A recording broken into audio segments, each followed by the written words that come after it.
বন্ধুরা কেমন আছেন? আশা করি সবাই ভালো আছেন। বন্ধুরা, কুমিল্লায় চালককে হত্যা করে অটোরিকশা ছিনতাই এবং 3 জনের মৃত্যুদণ্ড এর জন্য বন্ধুরা এই আপডেট নিয়ে আমরা বিস্তারিত আলোচনা করব। বন্ধুরা, কুমিল্লায় প্রায় 10 বছর আগে সিএনজি চালিত অটোরিকশার মোহাম্মদ নাজমুল হাসানকে গলা কেটে হত্যার দায়ে 3 জনকে মৃত্যুদণ্ড দিয়েছিলেন আদালত। পাশাপাশি একজনকে 7 বছরের সশ্রম কারাদণ্ড দেওয়া হয়েছে। বুধবার দুপুর কুমিল্লার অতিরিক্ত জেলা ও দয়রা জজ চতুর্থ আদালতের বিচারক মোহাম্মদ জাহাঙ্গীর হোসেন এই রায় ঘোষণা করেন। বিষয়টি নিশ্চিত করেছেন রাষ্ট্রপক্ষের কৌশলী জাকির হোসেন। রাষ্ট্রপক্ষের আইনজীবী জাকির হোসেন জানান যে 2014 সালে 7ই অক্টোবর বিকেলে নাজমুল হাসান তার সিএনজি অটোরিকশা নিয়ে বাড়ি থেকে বেরোন।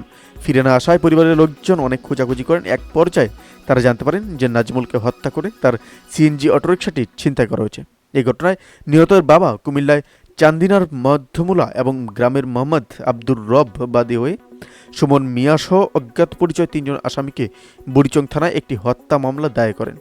এই রায়ে সন্তোষ জানিয়ে রাষ্ট্রপক্ষের কৌশলী জাকির হোসেন বলেন যে আমরা আশা করছি হাইকোর্ট এর রায় বহাল রেখে দ্রুত কার্যকর করবেন। আসামি পক্ষের আইনজীবী মোহাম্মদ মাহবুবুর রহমান বলেন যে আমরা এই রায়ের বিরুদ্ধে উচ্চ আদালতে আপিল করব। বন্ধুরা, এই আপডেটটি সম্পর্কে আপনার কি মতামত অবশ্যই আমাদের কমেন্ট বক্সে জানাতে ভুলবেন না।